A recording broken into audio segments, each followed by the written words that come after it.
Good morning.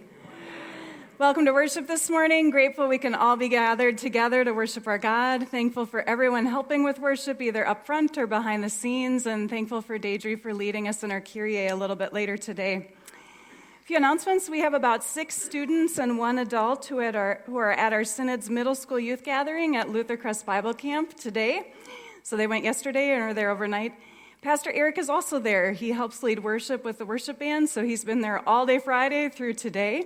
So he's not with us this morning, but we're grateful that he's able to serve that way in our synod. A few announcements. We have new pew cards, and I was asked to announce this today.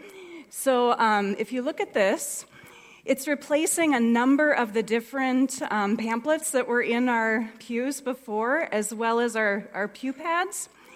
And I'm grateful for our worship committee, fellowship committee, and also evangelism committees for working on this. So it's one way that we can just be able to update any membership data. If you have changed an address, you can scan the QR code and get to an online form if you are techie and want to do that. If you aren't, I see people shaking their heads. There's maybe just one person. There's also a little pamphlet that you can take home and write on. Members, we need you to do this once a year. It just helps us keep track of our voting membership per our Constitution for good order. So just do it once a year. If you're a guest with us, you're welcome to fill it out if you want more information or want to let us know who you are. Or if you want to give online, you can scan that QR code and it will take you to that site, and there is an online giving link. So just want to invite you to do that and make you aware of what it is. If you have questions, you can let me know, or Sue Saylor, Pam Bruin, or Lisa Peterson. All right, then I want to say special thanks to Don Wilson. He's sponsoring the radio and TV broadcast. All right, we now are going to get into our last week on the book of Ruth. If you missed last week, you can check out the podcast or online. Last week we talked about Ruth chapter 3. And in Ruth chapter 3, Ruth essentially calls on Boaz to do something. Up to that point, Boaz had wished her well, he'd spoken blessing on her, he'd actually provided food for her, but he hadn't really done anything to change her situation. She still had to keep relying on his charity for survival. So Ruth follows her mother-in-law, Naomi's advice, and goes secretly to a party that happens after the harvest. She basically proposes to Boaz, and in a sense challenges him not just to give her charity, but to give her justice, to redeem her situation for the long term. Now, following a tradition of something called levirate marriage, which we're going to get into today, if a husband died in that tradition, a brother or another distant relative would need to marry the widow and provide offspring. And those offspring would be considered offspring of the dead husband. It was a way of carrying on the family name and ensuring that property stays in the family. So Boaz is a distant relative of Ruth's husband, but there's another man who would be more closely related. He should be given the chance to marry Ruth first. That's what Boaz says. So that's where we are when we get to Ruth chapter 4. So let's read. No sooner had Boaz gone up to the gate and sat down, then the next of kin of whom Boaz had spoken came passing by. So Boaz said, "Come over, friend, sit down here." And he went over and sat down. Then Boaz took 10 men of the elders of the city. I guess he just had 10 elders sitting around. And he said, "Sit down here." So they sat down. They're going to be witnesses. He then said to the next of kin, "Naomi, who has come back from the country of Moab, is selling the parcel of land that belonged to our kinsman Elimelech. So I thought I would tell you of it and say, buy it in the presence of those sitting here and in the presence of the elders of my people. If you will redeem it, redeem it. But if you will not, tell me so that I may know. For there is no one prior to you to redeem it, and I come after you." So the man said, "I will redeem it." So this unnamed guy, he's like, "Great, I can buy land, I can expand my wealth, this all sounds good." But there's something tied into the deal, so Boaz goes on. Then Boaz said, "The day you acquire the field from the hand of Naomi, you are also acquiring Ruth the Moabite, the widow of the dead man, to maintain the dead man's name on his inheritance. At this, the next of kin said, I cannot redeem it for myself without damaging my own inheritance. Take my right of redemption yourself, for I cannot redeem it. So this man is all for the land, but not for the Moabite woman. Now, up to this point, whenever Boaz has talked with Ruth, he's used a term that kind of refers to her as family, as his kin. Because of her acts of loving kindness, which kind of goes back to God's loving kindness, how she has cared for her vulnerable mother-in-law, Boaz has said she's a woman of noble character. He no longer sees her as a hated Moabite, but instead as one of his own people. So he has never referred to her as a Moabite before, but he does so now in this transaction with this man, maybe playing on the other man's prejudices. Because this man sees Ruth as nothing but a hated Moabite. He goes back to the letter of the law of Moses given in Deuteronomy. Here's how that reads from Deuteronomy. No Ammonite or Moabite shall be admitted to the assembly of the Lord. Even to the 10th generation, none of their descendants shall be admitted to the assembly of the Lord, because they did not provide hospitality when people were journeying out of Egypt. So if you look at verse 6, it says, you shall never promote their welfare or their prosperity as long as you live. Ruth is a Moabite. This man has some pretty strong grounds to say, I'm not marrying her. According to religious law, she and her descendants should never be admitted to the assembly of the Lord. Boaz takes a different understanding, and the community is going to stick by him in that interpretation, because he sees her as kin, no longer a hated foreigner, no longer a Moabite. Glenn Jordan is someone who helped write a book called Borders and Belonging, and he writes there that there was a time when it was inconceivable, like in the time of Deuteronomy, inconceivable to think that there would be a good Moabite. That time has passed. Ruth again and again reveals God's loving kindness and grace through her actions and faithfulness to her mother-in-law. She has shown that the prejudice and hatred against Moabites can no longer stand. So here's what happens. Verse 7 of Ruth. Now this was the custom in former times in Israel concerning redeeming and exchanging. To confirm a transaction, one party took off a sandal and gave it to the other. This was the manner of attesting in Israel. So when the next of kin said to Boaz, acquire it for yourself, he took off his sandal. Now this is kind of funny. This taking off of sandal goes also back to Deuteronomy. We're not going to read this whole thing. But what it's saying is that if a man does not desire to marry his brother's widow, the brother's widow is to go up to the elders at the gate. And where is Boaz and all these elders and this man? They're at the gate, talking about this transaction. And she can say, my husband's brother refuses to perpetuate his brother's name in Israel. He won't perform the duty of a husband's brother to me. So the elders of the town can go to him, and if he still isn't going to do it, look at verse 9. Then the brother's wife shall go up to him in the presence of the elders, pull his sandal off his foot, spit in his face, and declare, this is what is done to the man who does not build up his brother's house. So the man takes off his own sandal. Maybe he wants to avoid being spit in the face. I don't know. But someone points out he's making a calculation. What is really going to benefit him and his offspring? He would rather be shamed by not marrying Ruth than to have children with a Moabite woman. Based on his interpretation of that earlier passage from Deuteronomy, which just so happens to support his own prejudice, he believes he's protecting his would-be children. Here is how Boaz and the whole community responds. Then Boaz said to the elders and all the people, today you are witnesses that I have acquired from the hand of Naomi all that belonged to Elimelech, her husband, and all that belonged to her children, Chilion and Mahlon. I have also acquired Ruth the Moabite, the wife of Mahlon, to be my wife, to maintain the dead man's name on his inheritance, in order that the name of the dead may not be cut off from his kindred and from the gate of his native place. Today you are witnesses." Then all the people who were at the gate, along with the elders, said, "We are witnesses. May the Lord make the woman who is coming into your house like Rachel and Leah, who together built up the house of Israel." So they bring Ruth, this Moabite woman, into their own history, calling on the matriarchs of Israel, saying she is now a part of that history.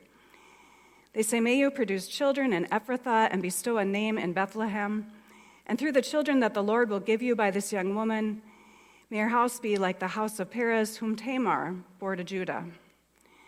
So Boaz took Ruth, and she became his wife. When they came together, the Lord made her conceive, and she bore a son. Then the women said to Naomi, "Blessed be the Lord, who has not left you this day without next of kin, and may his name be renowned in Israel. He shall be to you a restorer of life and a nourisher of your old age. For your daughter-in-law who loves you is more to you than 7 sons who has borne him." Now that is pretty radical to say, because back then sons were far more desirable than daughters. And now these women say that Ruth is more to her than 7 sons. And then we get to verse 16. Then Naomi took the child and laid him in her bosom and became his nurse. Some translations say wet nurse, meaning she nursed him. The women of the neighborhood gave him a name, saying, "A son has been born to Naomi." They named him Obed. He became the father of Jesse, the father of David. Now these are the descendants of Perez. Perez became the father of Hezron, Hezron of Ram, Ram of Amminadab, Amminadab of Nahshon, Nahshon of Salmon, Salmon of Boaz, Boaz of Obed, Obed of Jesse, and Jesse of David, as in King David. The word of the Lord. So throughout our Book of Ruth series, Pastor Eric has lifted up a Hebrew word, the word chesed. It's a word that means something like loving kindness, or we might think of grace. It only appears a few times in the Book of Ruth. Twice it refers to God's chesed, God's loving kindness. The third time it appears, it's Boaz who speaks about it, and he talks about Ruth's chesed, the way that she has cared for her mother-in-law and lived out that amazing loving kindness for her. Because of God's loving kindness that gets revealed in Ruth, the elders and all the people, they bring Ruth, this outsider, into their own history and claim her now as their own people. It's like these works of chesed, of loving kindness, change the entire community. So what we see by the end of the book of Ruth is that some deep prejudice that existed against Moabites, some of those get rewritten. Some people will welcome Ruth as kin, as a full part of their community, despite what had been in the law of Moses, despite a long history of hatred between their people and hers. And yet, our Bible study group this week wondered if by the end of the book of Ruth, if some of those prejudices remain, if some were so deeply ingrained in the community that people still are living out of them even if they don't realize it. Because by the end of the story, Ruth almost gets written out of her own book. If you look at the end of the story, I have the Deuteronomy passage that says, "No Moabite shall gain entrance to the assembly of the Lord." But we also read that the women say a son has been born to Ruth. No, they say a son has been born to Naomi, her mother-in-law. They no longer name her. And they name, of course, the male lineage up to David, but not Ruth. Perhaps these deep prejudices do remain among the people. We don't really know. But it might invite us to wonder, what prejudices do we still carry? What ones do we think we're over, but they can be so deeply ingrained we don't even realize we're living out of them? May God open our minds and help us name those and unlearn them. I mentioned it almost seems like Ruth gets written out of her own story by the end. Who are the people that we write off? I may have shared this story before, but years ago in another place, I was leading a Bible study, and I was with our regular Bible study group, except on this one morning, someone came who came periodically, but not too often, and this person occasionally would lead us off track in Bible study, and I'm kind of a tasky person, but occasionally this person would lead us off track. And I also knew them fairly well. And they just had a lot of baggage going on in their life. They really struggled to get along with neighbors and with their own family members. So we were having a discussion for Bible study, and I'd asked this question, people had answered, and I was ready to move on. And I could see out of the corner of my eye that this person was about to speak. And I didn't want to get off track, so I just plunged ahead. And thankfully, this person interrupted me and said, "Hey, I was going to say something." And I was like, "Oh, what were you going to say?" They said, "This is the only place I can come to learn about God." And then this person started sharing their appreciation for the community of the people gathered there and how they had been welcomed. It was a voice that we needed to hear, and it was a voice I was ready to ignore. Whose stories are we unwilling to listen to or write off as less needed than our own? The striking thing about Ruth's life, about her story, is that even if prejudice remained in her community, even if we don't know for sure, but even if they may have written her off by the end, God does not. Because here's what happens.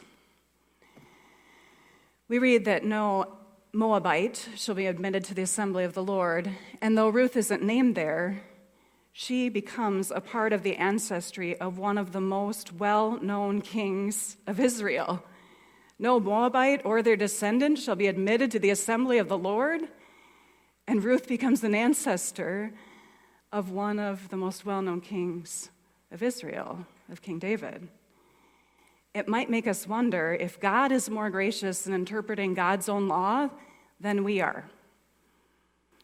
There are some commandments, like the 10 Commandments, that we look at as almost universal. They can apply to every situation and place. But there are other commandments given in the Bible that are very time and situation specific, like this command that Moabites shall not be admitted to the assembly of the Lord. Clearly, God no longer thinks this commandment is necessary. For Ruth, this person once excluded by the law of Deuteronomy is not only included in the line of King David, but is included in the line of Jesus. No Moabite shall be admitted to the assembly of the Lord, and she is named in Matthew as being a part of the line of Jesus himself. So even though God's law in Deuteronomy said Ruth can't be admitted, God, through Matthew, admits her. And though Ruth gets written out, she's not named at the end of the book of Ruth, God, through the words of Matthew, writes her back into the lineage of King David and of Jesus himself. And what makes this change possible is God's loving kindness, God's faithfulness lived out for Ruth and especially through Ruth. Pastor Eric shared last week a quote from the book Borders and Belonging about kindness, about God's loving kindness lived out in us or lived out in Ruth. And he shared that it's a kindness that's not naive about the world. It knows exactly how harsh the world can be, and yet chooses to live God's grace even when we don't feel like it, when we don't think it's deserved, but to live it anyway. And what we see in Ruth is it can change a whole community. It trusts that even if people's harshness or prejudice continues, God's loving kindness and faithfulness to us is without end. This past Wednesday, several of our middle school and high school students, they got to visit some of our members in the area or at the nursing home or assisted living, and they brought with them Psalm 100. They read Psalm 100, a psalm of thanksgiving. And Psalm 100 ends with words that could have been proclaimed by Boaz, by Naomi, or by Ruth. It ends with these words: For the Lord is good. His steadfast love, that's the word hesed again, his steadfast love endures forever, and his faithfulness to all generations. That is what God empowered Ruth to live out in her life, the kind of love we are invited to live out in our own. I heard a scholar talking about Ruth once say that love is not an ideal, love is an action. It's being steadfast and faithful regardless of our circumstances or how harsh life is because of God's steadfast love to us. It's this active love that allowed Ruth to be welcomed into her community as someone who could never be welcomed before. It's this active love that changed how Ruth was seen throughout the whole Bible. This active love that changed Ruth's community. May this active love, God's love lived out in us, shape and change our own communities. Amen.